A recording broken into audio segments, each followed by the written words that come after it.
the man of the hour, Dean Naughton, our rock star in our Southeast Valley here in Arizona, is going to talk to us about how we can execute incredible open houses this year. So thank you so much, Dean, for your time. I appreciate it. No problem, brother. Absolutely. Okay. Yeah. Wow. Let's pop it over. I am a whiteboard kind of guy. I'm an old fart. Let's just call it what it is. Okay. So I've been teaching this class for quite a while. And so grab a piece of paper and a pen because you're going to have to do my notes for me. That's how it works. This started off as a 3-hour class. Actually, we did have CE for this about 200 years ago. And then it became a non-CE class, and then it became a 2-hour class. And now Justin wants me to do this in an hour. So we're going to talk really, really fast. If you have questions, okay, you got to unmute yourself and yell. Okay. Post it in the chat. I'm not that fast at it. If somebody else sees something, Troy, if you see something in the chat or Justin, please let me know. But I am going to go blasting through how to do an open house. Okay. This is going to be an interesting one. So put seatbelts on. Here we go. Open houses traditionally have been for the purpose of picking up buyers' leads. You want a buyer lead. I've only sold one house in 30 plus years that I held open. Okay. And so what happens is we go in there and we sit this house open because it makes our sellers happy, or we don't have any business and we just find one on our brokerage's website and we email them and say, is this a good house? You have to do a little bit more pre-work if you really want to make this thing play out. Okay. And I'm going to tell you that there's 3 transactions in every open house. Okay. So that's the first thing you want to write down. 3 transactions in every open house. If you do it my way, if you do it your way, you're fine. You just do your whole, hold your open house. Don't do jack, don't make money. Do it my way, make money. Okay. And that is my number 1 hobby, is making money. Okay. So the reason is because, okay, so you wrote 3. I do a lot of things in 3s. So the next one is location, location, location. Okay. Location. That's so critical. It's so critical. And I know sometimes you don't get to choose. And I'll explain and I'll take care of that in a second, but I want you to write these down. Location, location, location. Location number 1 is the 2-turn rule. 2-turn rule says this, simply that if it's from a main road, you only get 2 turns to get to the house. Okay. So if it's somewhere back into a subdivision and behind a gate and you need a code and you need all that crap, that's a bad house to hold open. Okay. 2 turns, 2 turns. I've been here in Phoenix for a billion years. Yeah. And so I know pretty much the whole area. Now you guys are up north and you guys, some of you are out east and that kind of stuff, west side as well. Some of you know, we don't always get our 2 turns. We have to go further into the subdivision, and that's okay. But ideally you want to just be able to turn off of fill in the blank once, twice, there's the house. That's what we want. We want a 2-turn rule. Okay. Location number 2, I did 3. Location number 2, don't let me go too fast, is what we call our potential buyer density. This is probably, if there's one to put a little asterisk by, this is it. Potential buyer density. You need that. Okay. What is potential buyer density? All right. When we put signs out for open houses all over the place, at every intersection, all that kind of crap, we are looking for external people coming into that neighborhood to buy the house.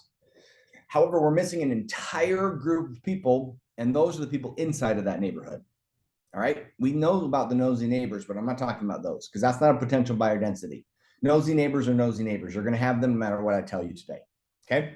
But potential buyer density are those people who rent in that neighborhood, the same square footage of that house or smaller, and people who live about 500 square feet smaller in that, own homes in that neighborhood that are 500 square feet smaller, okay, or more. I mean, it can be more, right? Or that second garage versus a third garage. It's something that makes that house smaller, okay? Now let me explain. Let's do rentals first, okay? People buy into those neighborhoods and they want to stay there, whether the kids are going to school or they're used to driving that way to work or whatever, the fill in the blank. I don't care. The dog park is wonderful. I don't care. But they're renting and they want to buy. And so if I give them the opportunity to buy, they will. They will. All right. And that is where you get your first transaction. Have you even held the open house? I've already given you a deal and you haven't even held an open house. Okay. And so one of them comes from these renters or these people who live in smaller houses, which is the second one. If they're 500 square feet or smaller, or a garage smaller, so 2-car versus 3-car, et cetera, you understand, then these people want to move up. They don't want to change schools. They don't want to change how to drive to work. They don't want to change grocery stores. They don't want to change their favorite taco stand down on the corner. They don't want to change any of that. They want to stay the same. They just need a bigger house. And you're willing to sell it to them. I promise you, you're willing to sell it to them. If they rose their hand today and said, hey, can you sell me a bigger house? Would you sell me a bigger house? Right? Joe, would you sell me a bigger house? Absolutely. See, you're a nice guy. Thank you so much. And so that's so important, right? So potential buyer density is about the internal marketing of that neighborhood, finding those who are renting and finding those who are living in too small of a house. Okay. Number 3, location number 3. This is where you go into your active pendings and solds. All right. Each neighborhood has life. All right. Each neighborhood has a life. And there is a time that everybody sells and there's time that everybody doesn't sell. And you want to have open houses, ideally in neighborhoods that are selling. And so you need to look at the active pendings and solds. The active pendings and solds will dictate. If I have 20 houses active, I have 10 pending and 5 closed. It's pretty moving. That's a pretty moving little neighborhood. But if I have like 1 active, 6 pending, and 10 closed, what's happening? The actives are starting to die off. So that area is starting to close down. All right. I use the example of laundry detergent all the time. Do you know how laundry detergent works? Me neither. Okay. Don't care. Do you know what? Laundry detergent hasn't changed since the 50s. What has changed? Why is it new and improved this year versus last year? Because sales went down. They gave it a new smell. They turned the color of the packaging a different color. They're doing something different to make it new and improved. Laundry detergent is laundry detergent. Houses are houses. There's no new and improves. Okay. So when we're talking about active pendings and sold, you want to find those neighborhoods that are actively selling, because everything has a season. Every neighborhood has a season or a life. And so there's winters, there's summers, there's springs, and there's falls. It happens all the time. I used to live in this neighborhood up here north in North Mesa. The average turn time of somebody to sell their house in the neighborhood was between 20 and 25 years. Think about that. Think about that. So if I send my postcards and I do my monthly newsletters for 2 decades, I got a shot. Does that sound logical? Or would I rather find a neighborhood that's selling right now versus 2 decades from now? See what I'm saying? So when we look about location, we're looking about, I need to keep it close to a main street. I need to look to see if there's people within that neighborhood that can buy that house. And the ideal number within either that subdivision or that school, elementary school, is 100 homes that are either renting or are smaller than the one that I'm holding open. And then the last is the active pendings and solds. Is it really moving? And so if you come to my live class, we'll pull up MLS or we'll show you some other things and show you. You can pull up your neighborhood and I'll tell you it's a dead neighborhood or it's a good neighborhood. And the idea is to take this to another level is you want to stack your neighborhoods. Okay. And what I mean by that is this is neighborhood will be selling and then it drops down into the not selling. But there's a neighborhood that wasn't selling that now is selling. And so these just change. And that's how you spend your marketing dollars. Your marketing dollars don't change. You still spend the same amount of money. You just invest it into the place that's selling. Does that make sense? So active pending and sold. Boom, boom, boom. How was that? I'm done. Just kidding. I just want to see if you guys' faces would pay attention. Troy's back. All right. No, that's just the first thing that we want to talk about. Okay. So active pending and sold. Now, you're not going to hit all 3. I rarely do.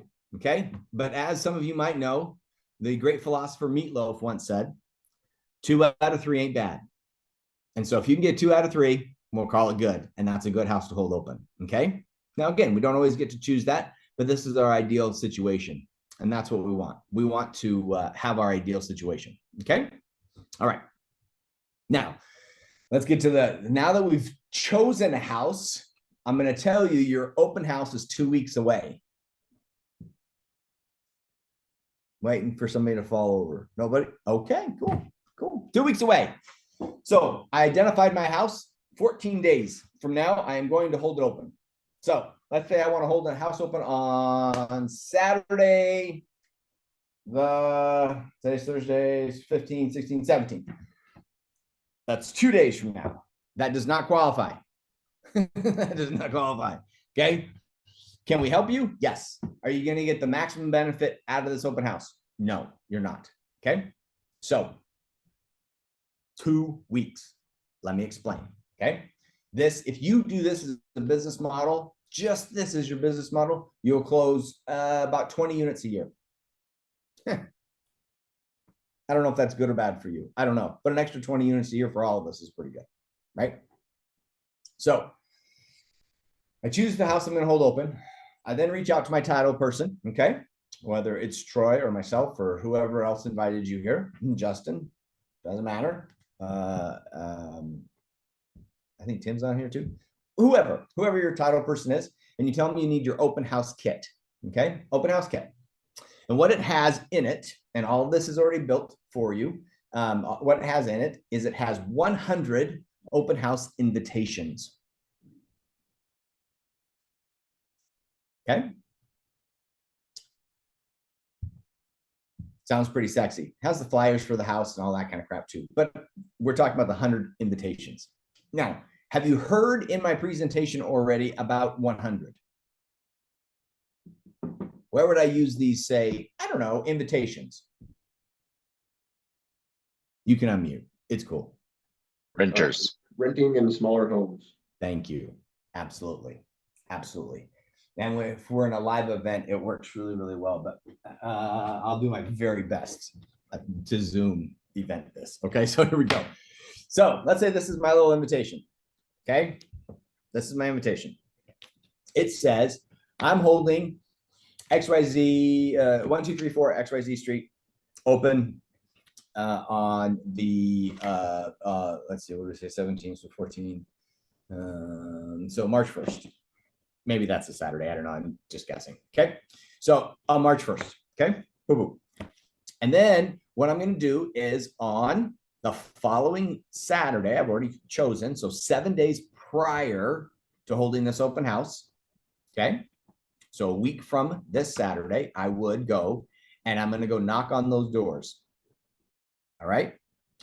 You and I both decide, or the seller decides, which is even worse, when to hold your open house. Because, hey, you know, it works so good here or it works so good there.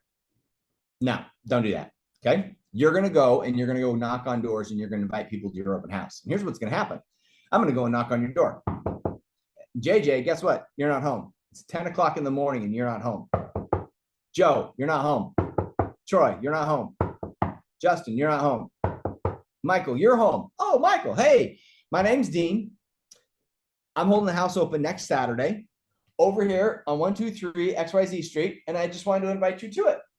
Here's your invitation. And Michael takes it. Okay. But nobody else was home.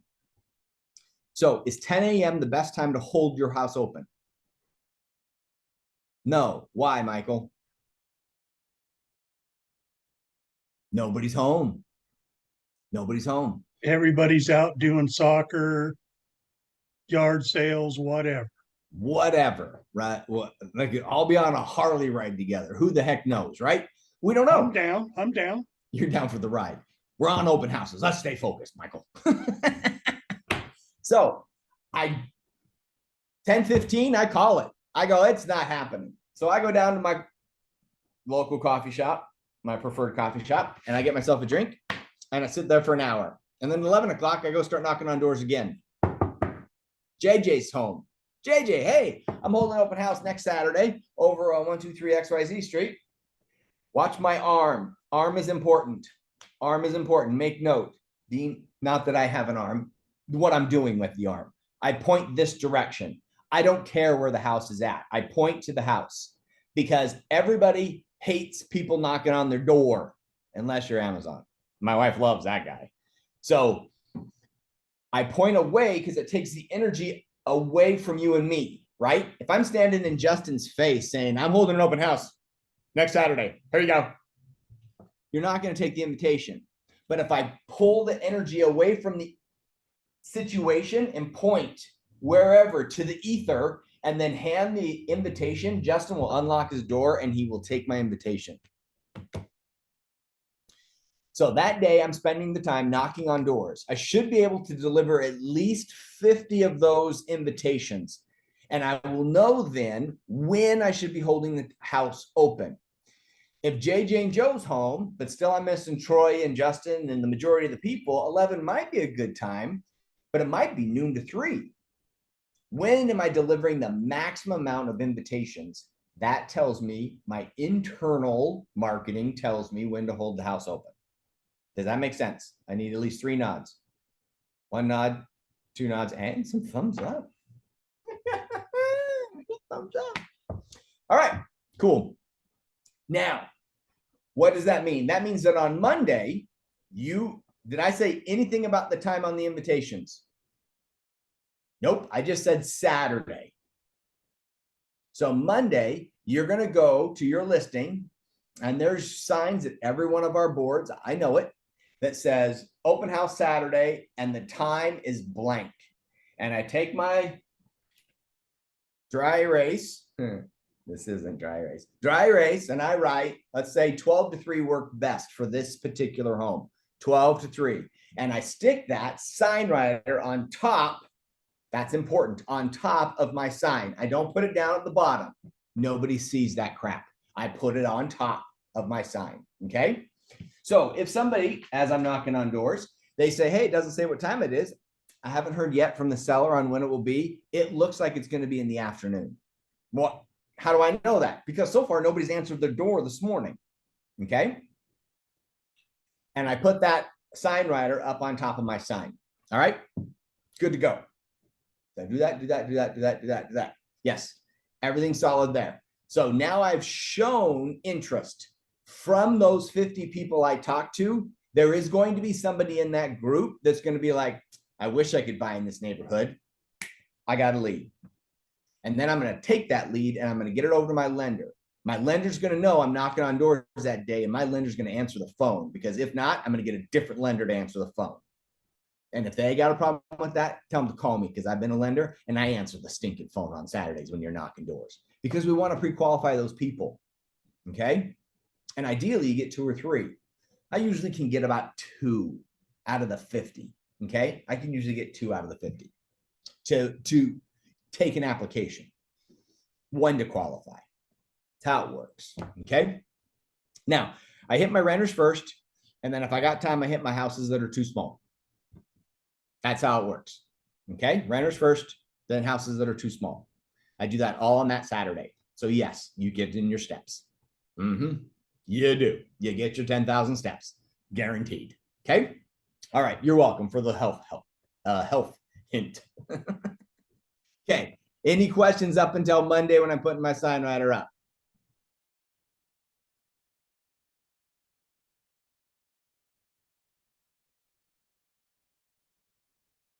I see stuff in the chat, but I think Troy Yeah, took care. I'm monitoring chat. We're good right now. All right, you're a good man. You're a good man. Much better man than I am. All right. Okay, so I've delivered my postcards. Put my open house sign writer up. Now here's a big one. Here's something that you guys, if you haven't been in the business as long as, I don't know, Dirt or Dean, they're synonymous.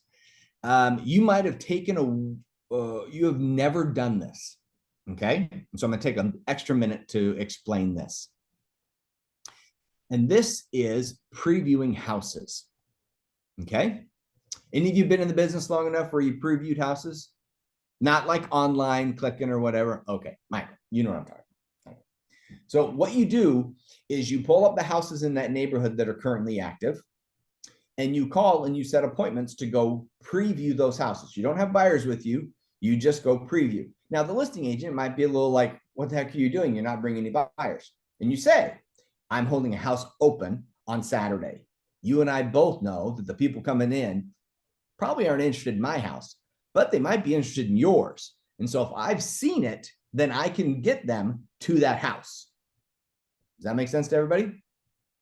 If you all have listings in that neighborhood and I go preview your house and I bring you a buyer the following Saturday, you love me. Love me. Okay. So Tuesday, Wednesday, and Thursday evenings, I go and I preview those houses. Now, this is very, very important. Wow, I need more props. Oh, that'll work out perfect. Cool. And cool. All right. What color is this pen? Blue. Oh, you guys are good. Nothing skips for you. Okay. So I am going to print off all of the listings. I do this. You can do it on an iPad perfectly fine. Okay. I print off the listings. Okay. Each one of them. You all use Flex, I'm betting. I know in Arizona you do because I trained y'all. So you can print a half page of that listing and the bottom half is blank. Do you know what I'm saying? It's a half page listing. You print it off and the bottom half is blank. So I go and I'm seeing Troy's house. He's got his house listed. Congratulations, Troy. So I go in there and I go, Troy, I'm Dean with XYZ Realty. I'm holding a house open here on 1234 XYZ. And isn't it coincidental that my real estate is the same as the street name? XYZ Realty, XYZ Street on Saturday. I'm here to preview your house. And they're like, okay, cool, come on through. And I say, Troy, tell me what you like best about your house. And Troy's going to tell me. And with my what color pen? Blue pen. I write down. Dean, I lost you. I'm sorry, really quick. You're Go. previewing active homes. And so who are you having this conversation with? The seller That is home during the, during the preview. Because if I don't have any buyers or anything, they don't need to leave. I'm going to be Okay. there all of like 4 minutes. okay, thank you. No problem. And sometimes the listing agent doesn't understand what previewing is, and you might have to explain it to them. I know I have. And I'm not trying to steal their listing. I'm trying to sell the house. Because that's what I do. I sell houses. It's kind of what the license says. And so Troy's now going to tell me all the things that he loves about his house. So he's going to tell me about his gourmet kitchen. And he's going to tell me about, and I'm writing all this down with my blue pen on the piece of paper. And he's going to tell me about that pool that he just spent 50 grand on because you got the little waterfall feature, which is really cool. And it's multicolored. Oh, multicolored. Oh, I love that. All right. And then he did the tile work himself in the house. Oh, that's bad. I did it once. Sold the house, thought I was selling it with the tile work and everyone was all excited. I drove by the next week and he had torn it all out. Apparently straight is straight and I don't tile straight. Anyway, so I put in here tile, I put in here whatever else, right? That third car garage has a lift.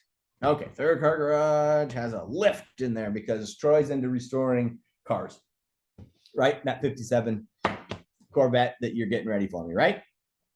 Just nod. Okay, good. All right. Now I do that for every house. Okay. Now at the end of my preview, I say this, Troy, like I said before, I'm holding a house over here on XYZ on Saturday between 12 and 3. I know that now. So I can tell them between 12 and 3. All right. 9 times out of 10, this is my script. 9 times out of 10, they don't want the house I'm holding. But they might really want a gourmet kitchen with that third car garage and a lift. Would it be all right if I give you a quick call while I'm holding my house open and bring them right over? Troy, yes or no? He says yes. Okay. So I put a little check mark with my blue pen on his paper. That tells me that I can call Troy. Okay. Now, my next house I go to, Who should we pick on now? I'm gonna scroll down.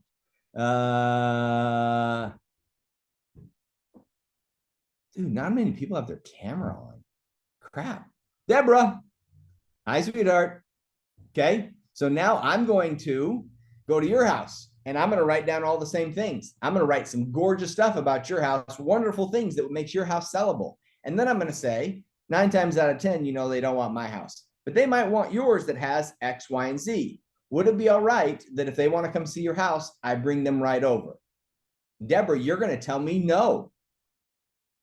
Okay. You just did. Okay. Watch, Deborah. Here's my pad. Here's my pretty blue pen. Deborah. Cool. You have a great day. Did you see what I did? I just scratched her off my list in front of her. Isn't that mean? It's terrible. I know. Makes you feel good though. Gives you the warm fuzzies. Okay. And so I scratch her off my list. She's not there and I take her off thing. Now she's going to see everybody else that has check marks and she's going to see she's got a big old ain't going to happen. Okay. That's reverse psychology all over the place. Okay. And then you get out of there. All right. Because later on, this makes a big difference. Huge difference. Okay. So now I've previewed my house Tuesday, Wednesday, and Thursday. I've previewed my houses in the neighborhood. Look at all this prep work. I'm exhausted. Okay. How am I doing on time? Should be at 30. Straight up, I'm on time. Not even with an energy drink in my soul. All right. So now we're getting ready for showtime. Showtime is so important. Okay. We have agents that do it so wrong, so wrong. Some of them just sit at their computer and the people walk in the door and they're like, hey, how you doing? I'm Dean. If you have any questions, let me know. Are you kidding me? Are you kidding me right now? These people will make you 10 grand if you stand up. I wish that worked that way at my house. I get my 19-year-old to stand up and give me 10 grand. Anyway, beside the point. But then there's the other ones that are so hungry for the 10 grand or 20 grand or whatever you guys make on this house that you jump up and you run over there and you mull them. Oh my God, it's so good to see you. Oh, right? You know what I'm talking about, you know? You know what I'm talking about. People have done it. They've done it to you. And you're like, I'm an agent. And they're like, oh, I just spent all that energy giving you love and you're an agent. Right? So you got to go somewhere in between. And the way that I use it is, hold on, be right back. Is I like water bottles. They don't have to be branded. Oh, please no. They don't have to be branded by any means. I blow through these water bottles like crazy. I make so much money off of these dang water bottles. They should charge me more. Don't tell them I said that. Okay. I don't care where you get them from. All right. But water bottles are a great way to do it. And the way that I do it is I get up, I reach over into the cooler, I grab 1 or 2, depending who's coming in the door. I grab my water bottles, I shake them off, and I walk over and I hand them water bottles. Here you go. I don't ask, would you like a water bottle? Everybody in Arizona is dehydrated. Guess what? Everybody in Nevada is dehydrated. Not sober maybe, but they are dehydrated. All right, so here's your water bottles, okay? That is a great way to establish a relationship because I've given you something. How much does a water bottle cost? Pennies. Who cares? But it's the psychology of it. I give you a water bottle. There you go. Does that make sense? Water bottle. And when we do live, I'll show you a couple other tricks with it that I can't do right now because you're digital and it'd just be creepy if I start touching you. Okay? All right. So water bottles, huge. Okay.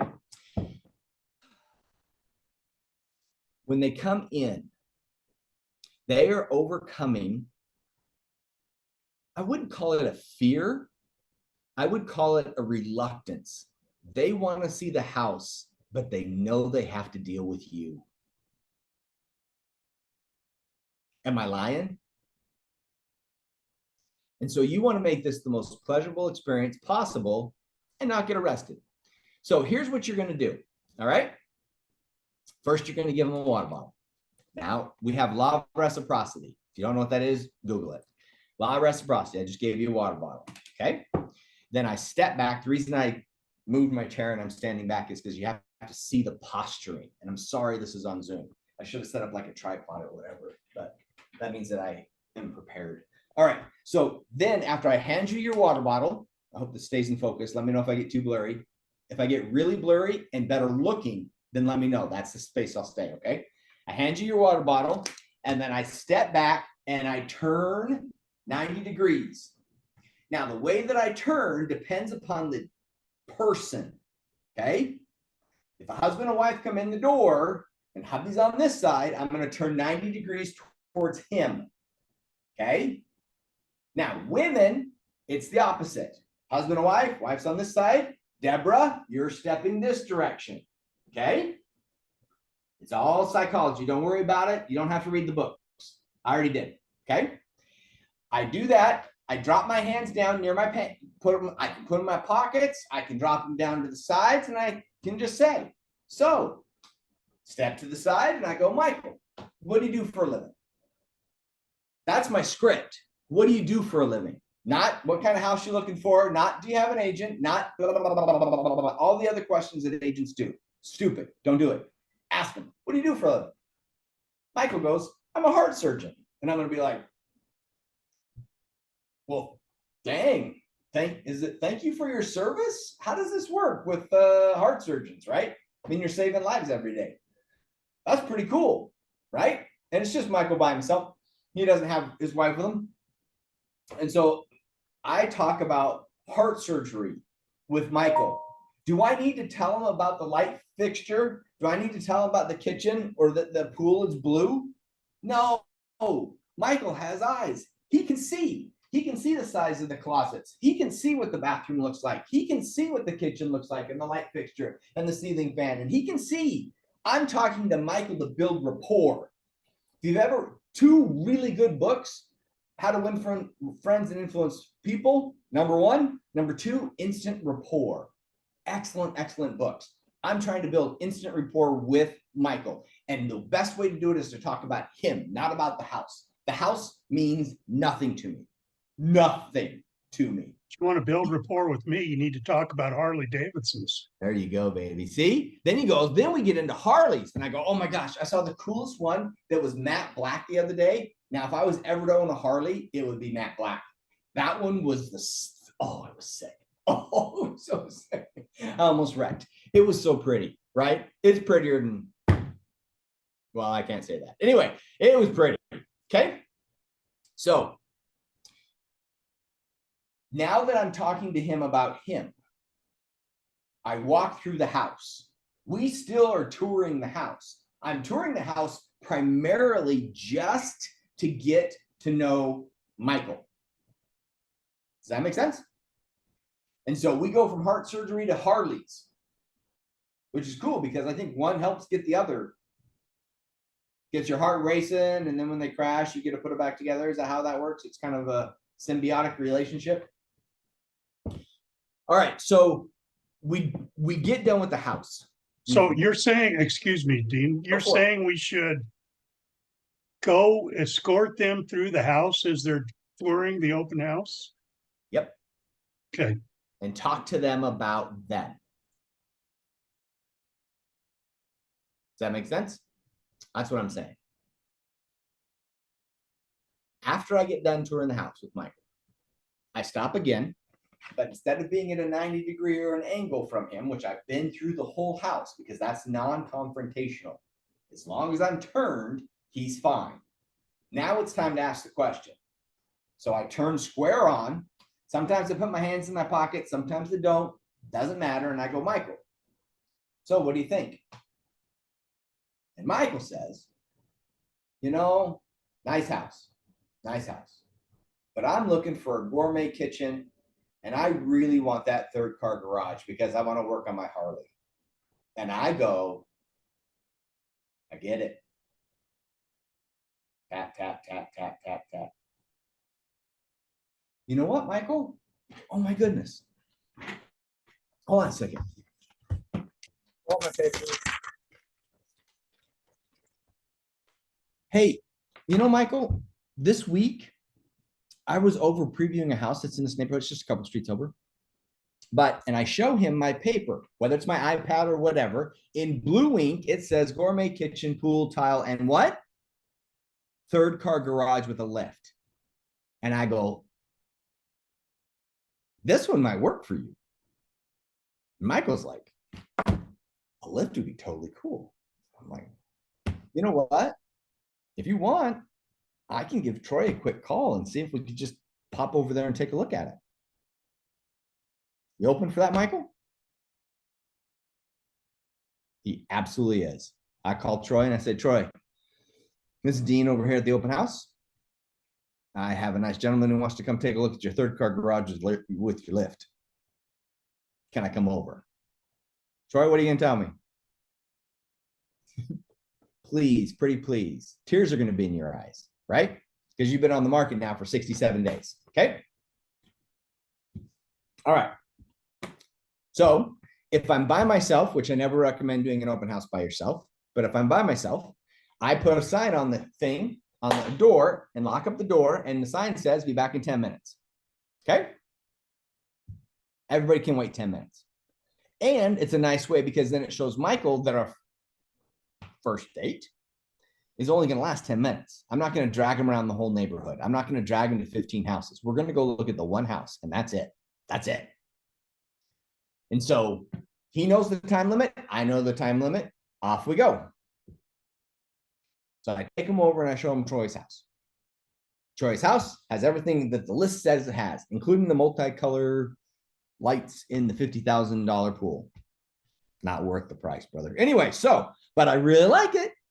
And I know you think it's going to appraise for 50 grand higher than everybody else. And we finished looking at the house. And I go, okay. So Michael, we're out in the front yard and I go, everybody's got like Ring and cameras and stuff, right? Michael goes, yeah. And I says, why don't we go back over to the open house? It's been about 10 minutes. I need to get back over there anyway. Why don't we go over there and talk about this one?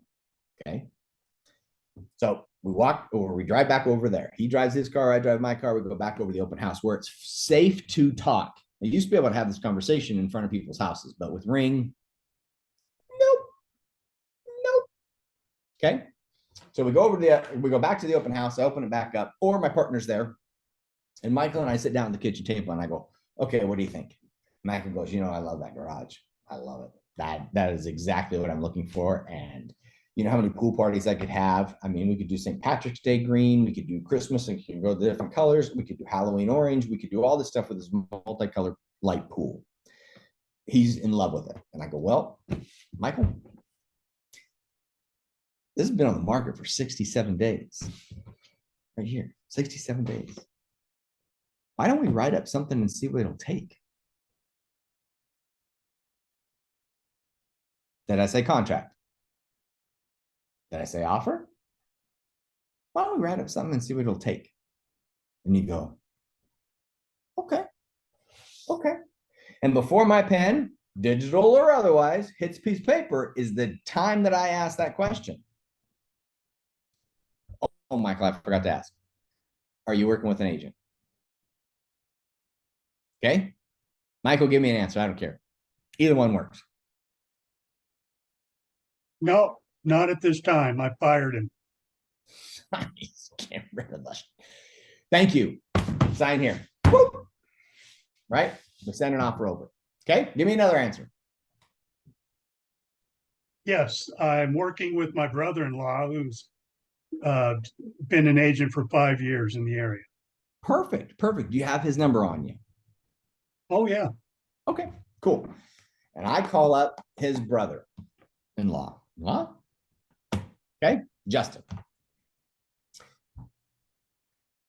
Hey, Justin, this is Dean with XYZ Realty. How are you doing? Hey, I am sitting in this house over here on XYZ Street. I know, funny, isn't it? Open today, and Michael came walking in, and he didn't like this house, but I showed him one down the street, and he wants to write an offer on it. I was wondering if I wrote it up real quick and sent it over, could I get a referral fee? What's your brother going to say? Yeah, I mean, that's easy money. For who? Everybody. Amen, brother. Can I get a hallelujah? Hallelujah. Okay. Or your brother-in-law goes, he's my brother. No, I'm not paying referral fee. And I'm like, just saying. And then I walk into outside I prefer, because then, you know, when your brother-in-law starts cussing, then you can't hear it. And I go, do you have a buyer broker? And he's like, no, he's my brother-in-law. I'm like, so I have procuring cause. So would you like the referral fee? Then what's he gonna say? Who giggles? Who's giggling on me? I am. They always take the referral fee. They always let me have my referral fee for writing up a dumb little offer. I don't have to do paperwork. I don't have to do anything. By the way, what's my hourly rate for me and Michael's relationship?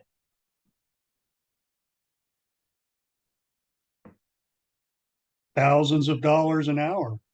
Thousands of dollars an hour. So what if he does have a buyer broker agreement with the, I still have procuring cause. So now we have to negotiate commissions. Yep. Yep. And it's no big deal. I get my referral fee. I get it every time. I don't care.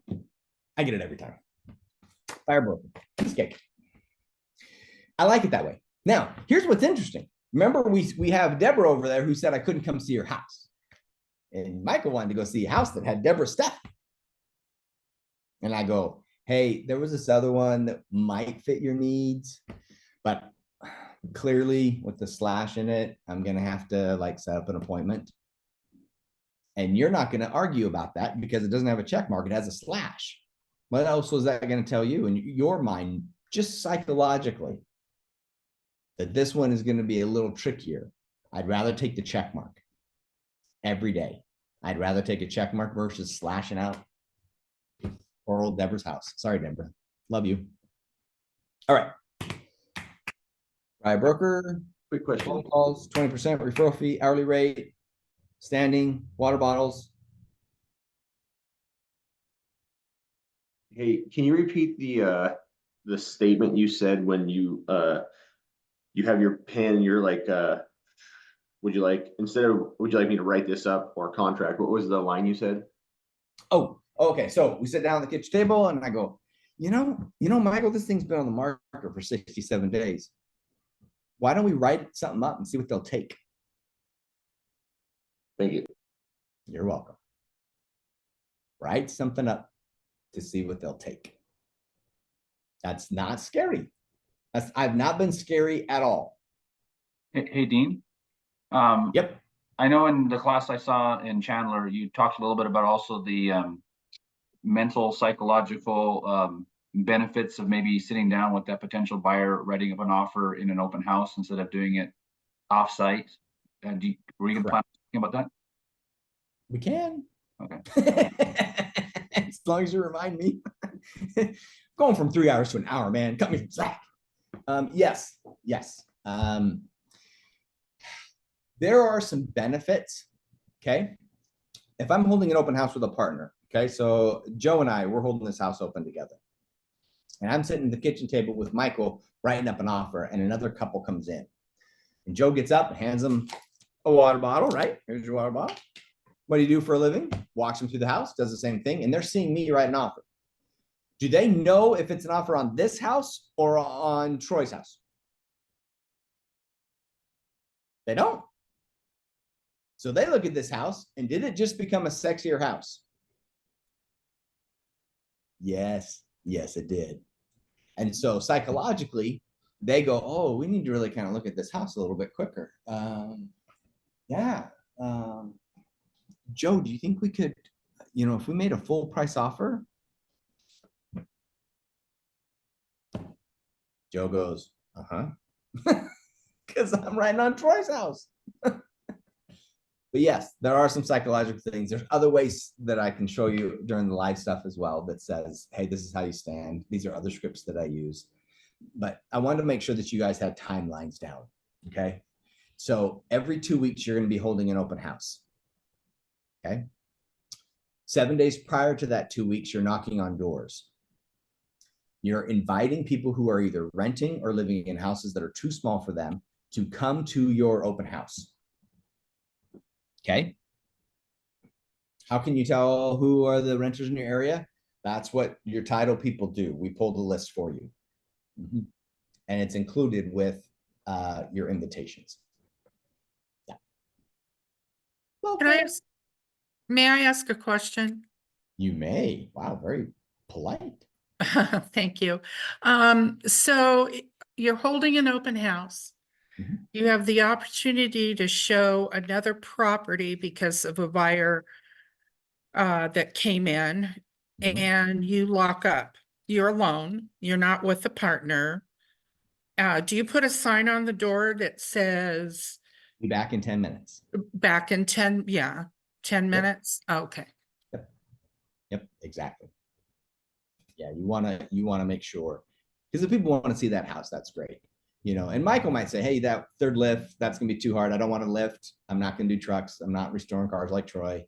I want it just for Harleys. And it's gonna be too much to take out. And I go, okay, well, let me find you the right third car garage then. Would it be all right, Michael, if I reach out to you on Monday with a handful of houses that have the right third car garage for you? Michael's gonna say, okay. Now let me As give you soon as I fire my brother-in-law for not doing the same thing. Oh, I'll outrun your brother-in-law every day of the week. We're gonna buy the kid. When I get my commission check, I'm gonna buy him a new pair of Nikes so he can try to keep up. All right. That's cold, brother. That is cold. I didn't even tell you I was gonna get him from Famous Footwear. I was even gonna give him the nice stuff from Runners Warehouse. You're a nice shark. Just kidding. Oh, making me do stuff so fast. All right, so here we go.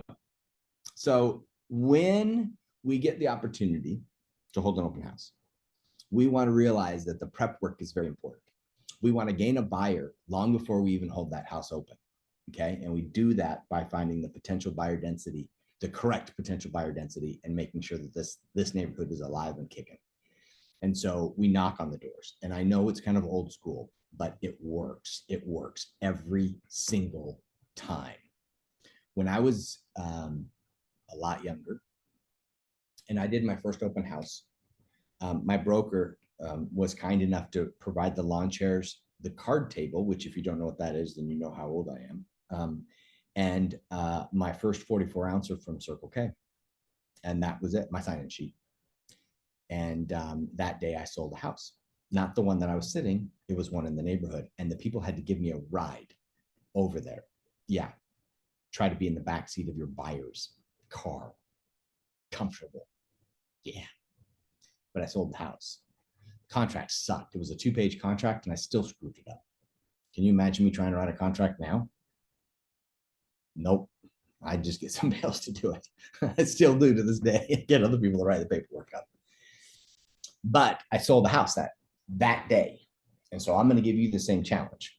I'm going to tell you that you can sell a house that day. You can write that offer. You can find the Michaels and you can write them up that day. And if it doesn't work out that day, after you show them the one house, you've now built a relationship with Michael that you can now take into the next week. But I'm going to give you the same challenge because you're choosing a new open house that week, because the next weekend you're going to be knocking on doors again. So you have to get Michael under contract before that following Friday. You have 7 days tops to get Michael under contract. You have to. You don't have time for him after that. No offense. Love you, Michael. I don't have time for you after that. Because I got a new buyer that I picked up as a renter. I have Michael. And I still have my listing I got to sell. And if I do this every other week, if I'm doing every 2-week cycle, my pipeline fills up pretty fast. And so I have to get you under contract ASAP. And I'm giving you kindness because I'm giving you 7 days. Personally, in my personal business, I put them on a contract that weekend or Monday. I have like a 72-hour kill zone. It's got to be done. I have to get them under contract. And they want to. If they were brave enough to walk in the door, then they will write. You have to get that mindset. That first day that I held an open house back in 1992, all right, I admitted, 1992. I came in on Monday with my really badly written offer, and my broker was shocked. And so I set up another open house, and I went to another open house the following weekend, and I sold another house. And on Monday, I brought in another contract, because that's how I thought it was supposed to be. I thought you're supposed to do an open house, take those people, sell them the house, bring in the contract to give it to your broker on Monday. In the old days, you had to do that. Okay. Now with SkySlope, I can just upload, which is nice. I didn't have that option. And so by about the third or fourth house that I sold over a weekend, my broker came to me and he said, "Hey, Dino, gotta tell you something. You know, this is kind of a fluke, right? People don't hold out open houses every weekend and sell a house every weekend." And I go, "Really? Why not?" And he goes, "It just doesn't happen that way." So, oh, okay. Good to know. Thanks for the heads up, broker. And so I went and did my open house the next weekend. And did I sell a house that weekend? I did not. Did the clients change at all? What changed? Your expectations. Yeah, the gray matter in between my ears. I changed my mindset about open houses. And so what I'm asking you to do is the same. Change your mindset about open houses. Open houses, you should be able to get at the very top of your notes. You should have it written there. You should have 3 transactions. You should sell the house if it's your listing. You should sell that house. Number 2, you should sell the house to Michael, or a house to Michael. And number 3, remember you knocked on buyers and people in smaller houses that you sent over to your lender to get pre-qualified. That's your third person. You put them under contract as well. And you have the same time frame to do that. You got to get them under contract in 7 days. Gotta. Okay. Now there's those people who sit there and go, "Oh, well, I want to see all the houses in the neighborhood. I want to see all 500 houses that are on the MLS." Those aren't my ideal clients. I refer them out. I'll take the referral check on that one because I'm going to make more money handing it off to Joe than I am going to show 500 houses. There's no way I'm showing 500 houses. Number one, I don't have the attention span. Clearly, after spending almost an hour with me, you get that, right?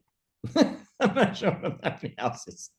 I'm finding the 5 that Michael wants, that has the garage that he wants, and I'm going to show him those 5, and we're going to write, and we're going to buy one of those houses, and we're done.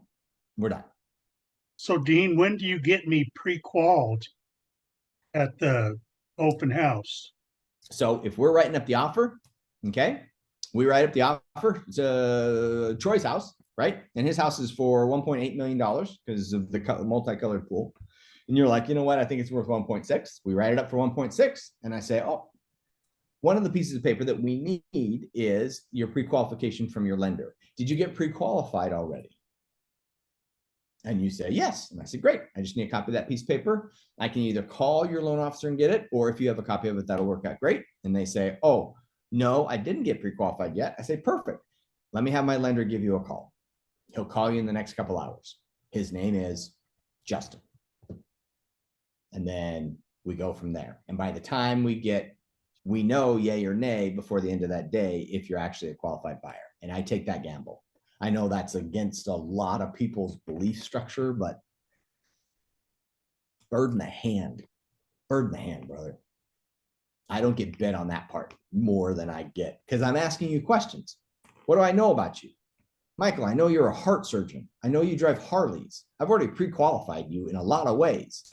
Unless you're like maxed out in debts and have 4 ex-wives with alimony and child support, which I probably would have found out by then, because that's how you're dealing with it, by driving your Harleys far, far away, then I'm already asking questions that pre-qualify you.